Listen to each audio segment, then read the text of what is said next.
Olá pessoal, espero que todo mundo esteja bem. Se você está escutando tal horário, bom dia, boa tarde, boa noite. Vamos para mais um resumo da semana do Diário dos Beatles. Resumo da semana de 5 a 11 de junho de 2022. Já estamos na metade do ano. Pois bem, de fundo Another Day, a música do Paul McCartney. Vamos ver aqui. Pois bem, a primeira, continuando ainda informações da turnê do Paul. Paul McCartney leva Syracuse, a fabulosa fonte da juventude. Paul tocou 36 músicas durante um show de quase 3 horas no GMA Wireless Dome em Syracuse no sábado, no dia 4 de junho, misturando clássicos dos Fab Four como Can't Buy Me Love e Kid Beck com seus catálogos solo e Wings. Foi seu primeiro show no estádio da Universidade de Syracuse desde 2017 e a única parada no norte do estado de Nova York nas datas da turnê Gold Back de 2022. Bem-vindo de volta a Syracuse, Paul, dizia várias placas no show. É bom estar de volta, disse Paul McCartney à multidão de cerca de 35 mil fãs quando o show começou. Quando as mulheres gritaram, enquanto ele tirava o casaco, ele disse: "O quê? É apenas uma jaqueta."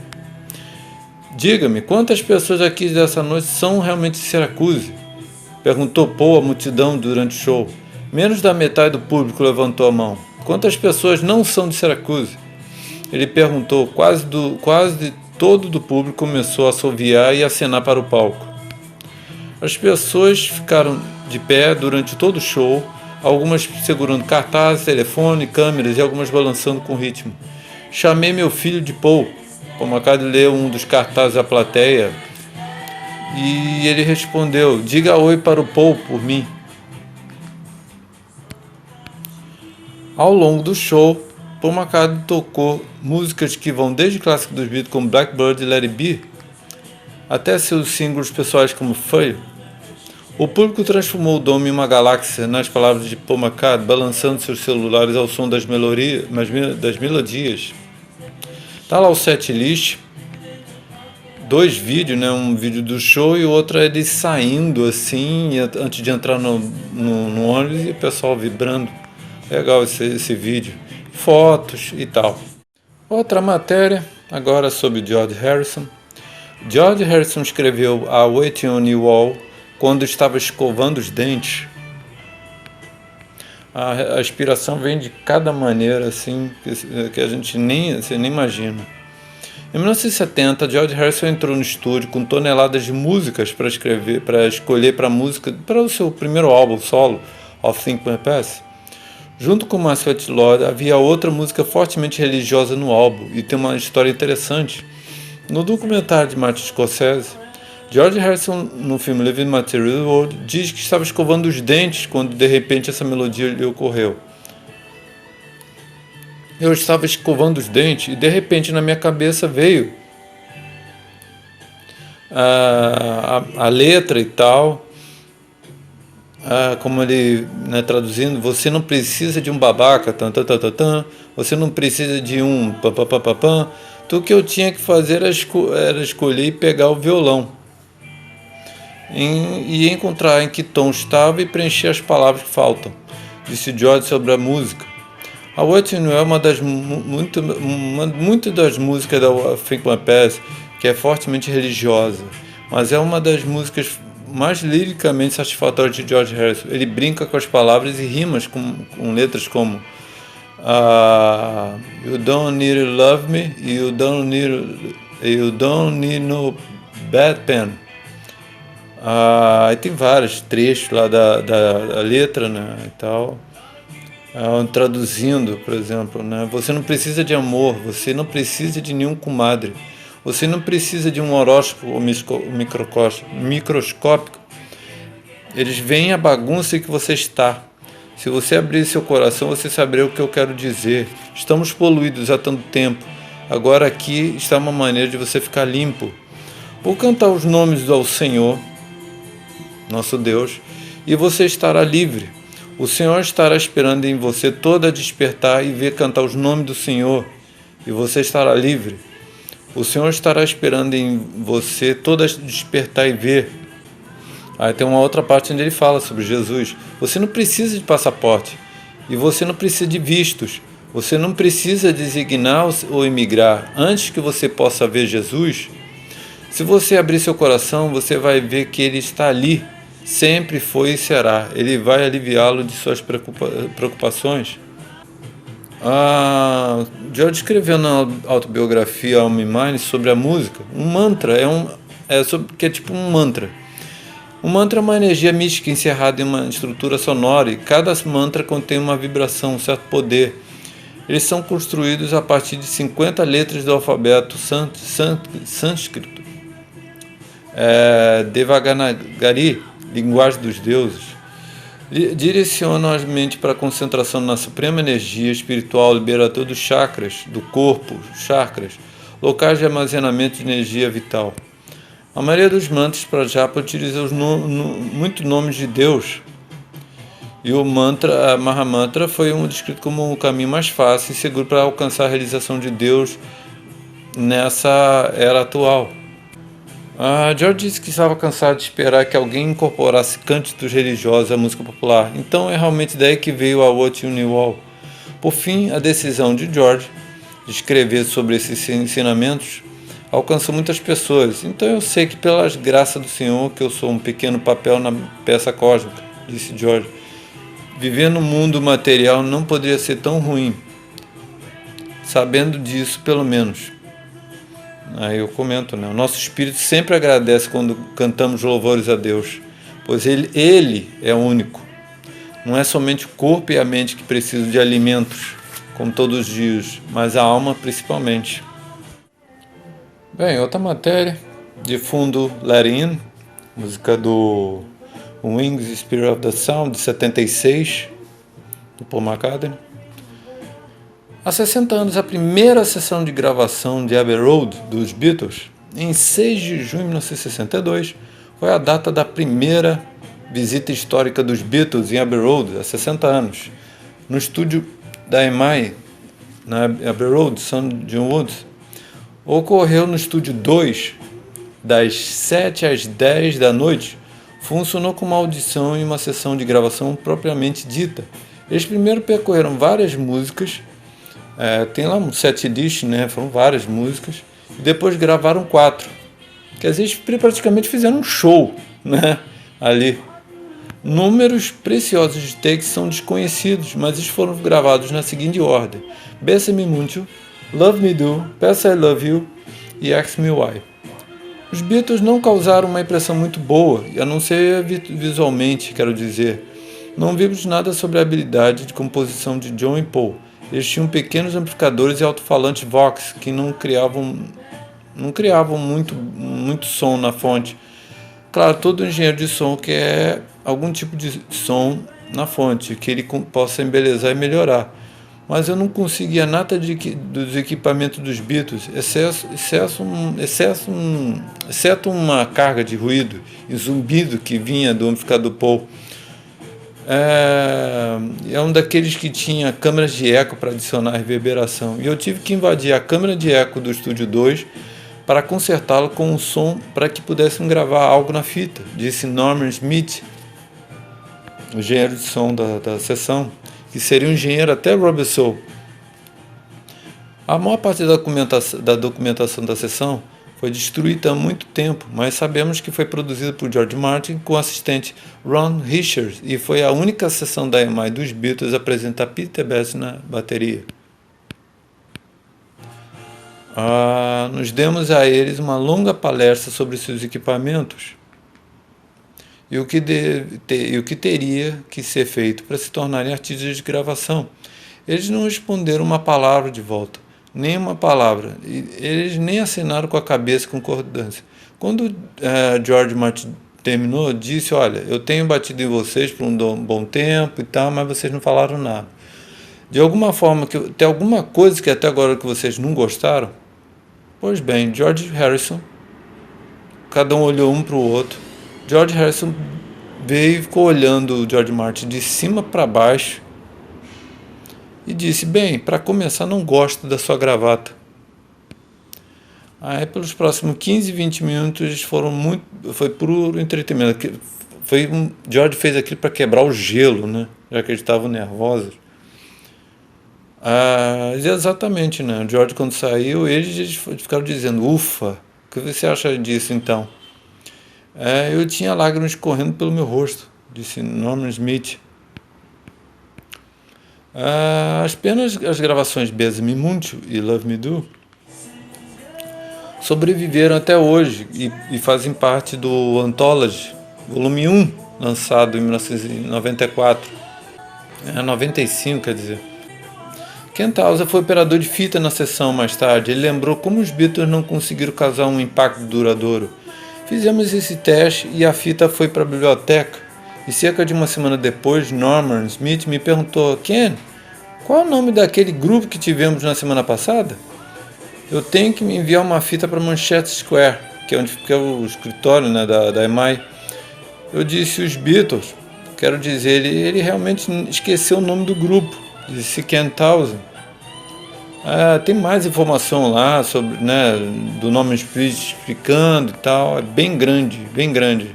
O depoimento da primeira sessão de gravação dos Beatles no Abbey Road. Outra matéria, de fundo Ebony Ivory, música de 82 de Paul McCartney e com Stevie Wonder. George Harrison pediu Pat Boy em casamento na primeira vez que se conheceram. No início da carreira de modelo da Pat, ela quase se jogou no chão. Ela saiu da casa de seus pais, mudou-se para um pequeno apartamento em South Kensington, Londres, com uma amiga, e o trabalho veio gradualmente até que ela estava fazendo de 3 a 4 empregos por dia. Ela conseguiu empregos com o design Oz Clarke e os fotógrafos Brian Duff e David Bailey. Em 1963, ela teve algumas linhas em comerciais de TV, Smith Script, dirigido por Richard Lester, que daí, né, veio a dirigir a Hard Day's Night e chamou ela. Pat disse: para alguém que era tão tímida quanto eu, foi uma provação. Pat fez a audição sem saber praticamente nada sobre o projeto que ela ia participar. No entanto, ela fez algo certo porque Lester a escolheu. Quando o agente de Pat ligou para ela para lhe dar a grande notícia que ela estava estrelando o primeiro longa-metragem, o primeiro filme dos Beatles, A Hard Day's Night, ela ficou chocada e assustada. Não, eu não quero fazer isso, eu não posso fazer isso, disse ela a Marshall. Ela estava apavorada, mas de alguma forma o agente, né, Marshall, né, conseguiu convencê-la. E quando Pat apareceu no set, foi um pandemônio. Mas através da multidão de garotos na estação de trem, ela conseguiu distinguir 4 garotos entrando no trem. Sua primeira impressão de John foi que ele era o homem mais bonito que ele já tinha visto. Nas minhas impressões, John parecia mais cínico, impetuoso que os outros. Ringo, mais cativante. Paul era o fofo. E o George, com olhos castanhos aveludados e cabelos castanhos escuros, era o homem mais bonito que eu já tinha visto. Em uma pausa para o almoço, encontrei-me sentado ao lado dele e estar perto dele foi eletrizante. Ela filmou sua primeira cena, que envolveu o avô de Paul, Winfried Brandbell, alertando Pat que o grupo de garotos que avistasse os Fairford naquela cena do trem. Mas antes dela sair do trem, George virou-se para ela e disse: você quer casar comigo? Ela riu e, incapaz de decifrar se George estava brincando ou não. Os Beatles estavam flertando com todas as garotas ao longo do dia, o que tornava ela especial. Pat então respondeu ao George: bem, se você... que não. George continuou a dizer: bem, se você não quer se casar comigo, você vai jantar comigo hoje, essa noite? Ela estava namorando o fotógrafo Eric Swain, então ela recusou a oferta. Depois de organizar sua vida e tal, e depois de ter terminado o namoro, a Pat, como ela lembra, quando contei ao fotógrafo David sobre o trabalho no filme, ele preferiu que eu me apaixonasse por Paul McCartney. Disse a Eric que ele ficaria sozinho. Eu me senti cruel, estava preocupada com ele, mas não podia mudar a maneira como me sentia. No final tive que me levantar e ir embora. Mais tarde, Pat terminou seu trabalho no Friday Night e depois ela correu até George, que perguntou como... Aí o George perguntou, e aí, como está seu namorado? E ela respondeu que eles tinham se separado, tinham terminado. O George sorriu e voltou a convidar ela a sair novamente. Mas no dia que eles foram sair para jantar, foi no Gary Club, no Covent Garden. E adivinha quem foi junto? Brian Epstein. Você pensava que ficaria os dois juntos, sozinhos? Não. Brian Epstein foi junto para segurar a vela. Eu não me ressenti da presença do Brian em nosso primeiro encontro. Ele era uma boa companhia e parecia saber tudo sobre vinho, comida, restaurantes de Londres. E talvez se George e eu, e duas pessoas muito jovens e muito tímidas, estivéssemos sozinhos em um restaurante tão adulto, teria sido muito intenso. Depois daquela noite, o casal era inseparável. Eles namoraram por 2 anos e se casaram em 1966. No entanto, após 9 anos de casamento, deixou George e se casou com Eric Clapton. E George escreveu uma música comovente sobre o rompimento deles, que está no disco Dark Horse, né, de 74. Por um tempo ele ficou bêbado, sentindo que não tinha mais voz e quase nenhum corpo, até que Olivia Arias entrou em sua vida, que é uma música mais dolorosa do que eu falei do Dark Horse. É no disco que fecha Living Material de 73, That Is All. Ele canta de uma maneira sofrível. Em outra matéria, de fundo, Live and Let Die, música do Paul e Wings, 1973, para o filme do James Bond, 007. Paul McCartney volta no tempo no Fenway Park. Desde os acordes de abertura de Can't Buy Me Love, passando pela pirotecnia que encerrou o medley de Gone the Slumber no final do show, Paul McCartney eletrizou o Fenway Park para a primeira de 2 aparições em show em Boston. Os adoráveis fãs de Boston ficaram muito felizes por ter Paul de volta durante a noite de 7 de junho, quando um cartaz de um fã desejando-lhe um feliz aniversário de 80 anos chamou sua atenção. Ele brincou: Quem é esse? Paul tocou Baby I'm Amazing, que ele falou que o bebê que aparece dentro do casaco tem hoje 4 filhos. Ele disse como o tempo voa. Era a Mary, né? Na arquibancada aparecia o nome de Paul em letras grandes em homenagem ao Beatle durante o show. E não foi a primeira vez que fizeram isso. Também não é a primeira vez que ele toca Fenway Park. Por isso que ele foi homenageado. Isso é adorável para mim, afirmou Paul McCartney, resumindo quando ele cantou I've Got a Feeling junto com John Lennon no telão. Outra matéria, de fundo, The Murder of Kintyre, single de grande sucesso no Reino Unido, de 1977, do Paul e do Wings. Filme The Lost Weekend, a Love Story, conta a relação entre John Lennon e May Pei. May Pei era assistente pessoal de John Lennon, que o ajudou mais pessoalmente do que sua esposa Yoko Ono. Ela se tornou amante de John. Na sexta-feira, 10 de junho, isso foi em 10 de junho, o festival Tribeca Film exibiu o filme documentário. Nascido em 1950, casada e divorciada na indústria da música, agora com longos cabelos azuis, né? Ela disse: em 1973, Yoko me disse: vou deixá-lo. Você deveria saber que John está interessado em você. Eu não estava interessado, eu estava assustada. Além disso, no dia seguinte, ela esqueceria. As coisas iam e vinham com Yoko. Eventualmente, ele e eu nos mudamos para Western Street juntos e ela manteve os 11 quartos do Dakota. Anteriormente, eles viviam em um estilo boêmio, minúsculo apartamento de porão no Village. Ele diz que nós dois nos unimos em nosso amor mútuo pela música. Fomos para Los Angeles juntos. Você começa a conhecer alguém superficialmente, então me apaixonei por ele. Ela continuou. ligando, embora ela continuou, a Yoko, né, continuou ligando, embora dissesse em 1974 que queria o divórcio. Era seu terceiro casamento, e ele disse seria um homem livre em 6 meses. Eu e ele longe. Então, por um tempo, não nos vimos. Então, um dia, ele ligou da cidade do Cabo e ficamos no telefone por uma hora e meia. Ela nunca me ligou. Yoko, fumante inveterada, 7 anos e meio mais velha que ele, entendeu suas necessidades, mas ele e eu juntos, 18 meses, nossa vida era diferente. Todos os músicos, George Harrison disse, estou feliz que ela esteja com você. Keith Richards, do Rolling Stones, disse, este é o John que eu costumava ver. Tornei-o acessível aos amigos. Nós íamos nadar e ir até a Disneylândia fazer caminhadas juntos sem sua comitiva. O que é verdade realmente. O período que o John ficou longe da Yoko, John voltou a falar com Paul, recebeu todos, né, lá na Santa Mônica. Aí até o filho, Julian.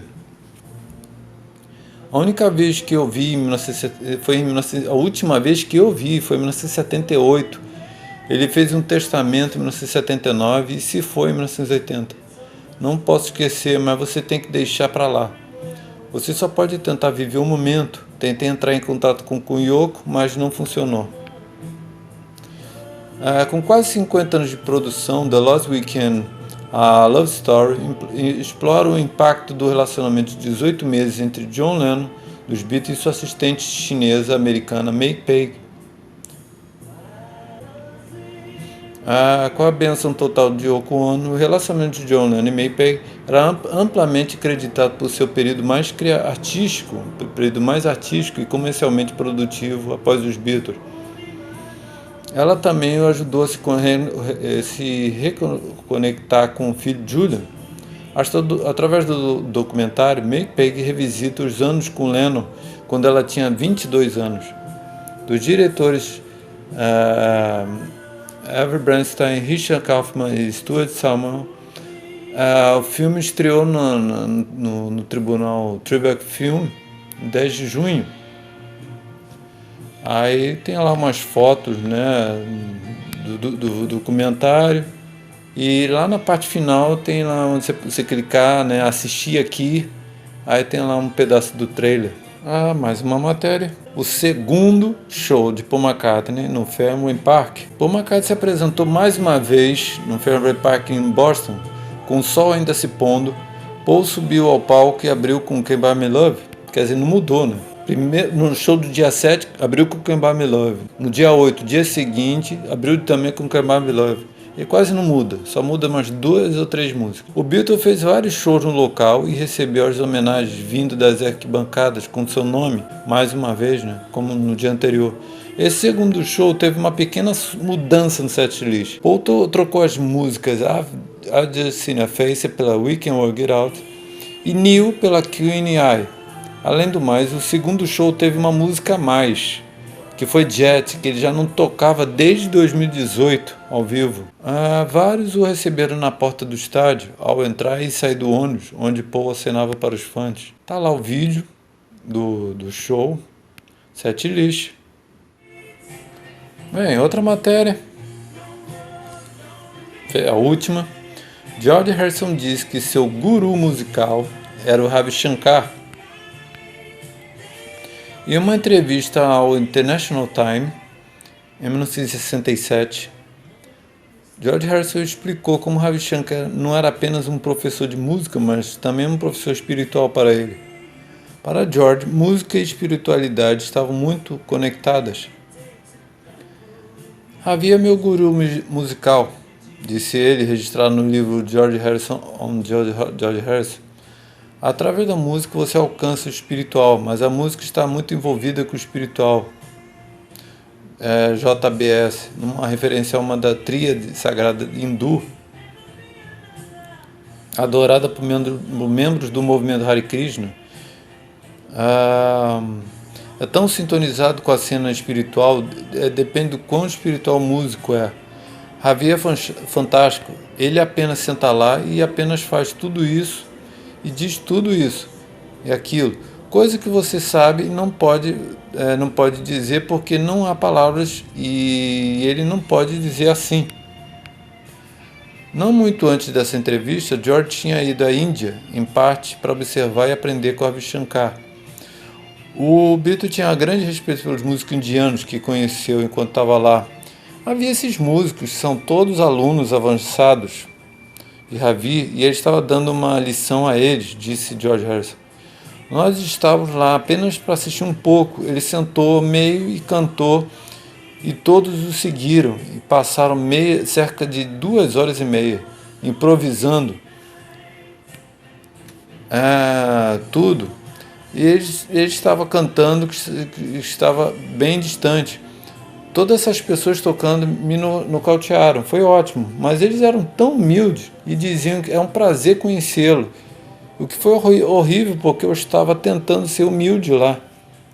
Eu estava lá para isso, não para qualquer coisa a ver com como ser um Beatle. Ravi Shankar é tão brilhante e seus companheiros, no que me diz respeito, estavam muito longe. O interessante, só para terminar, é a história do Ringo Starr, ele contando quando ele esteve na Índia escutando o pessoal tocar. Aí o Ravi Shankar tocou, sentou lá e começou a tocar, né? A cítara e tal lá. Aí os amigos dele estavam lá assim,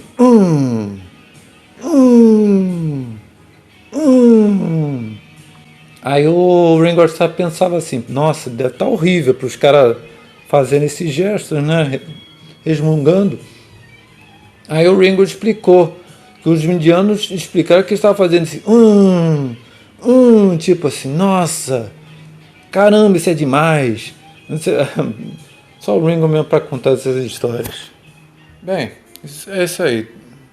Esse foi o resumo da semana de 5 a 11 de junho de 2022. Espero que vocês tenham gostado.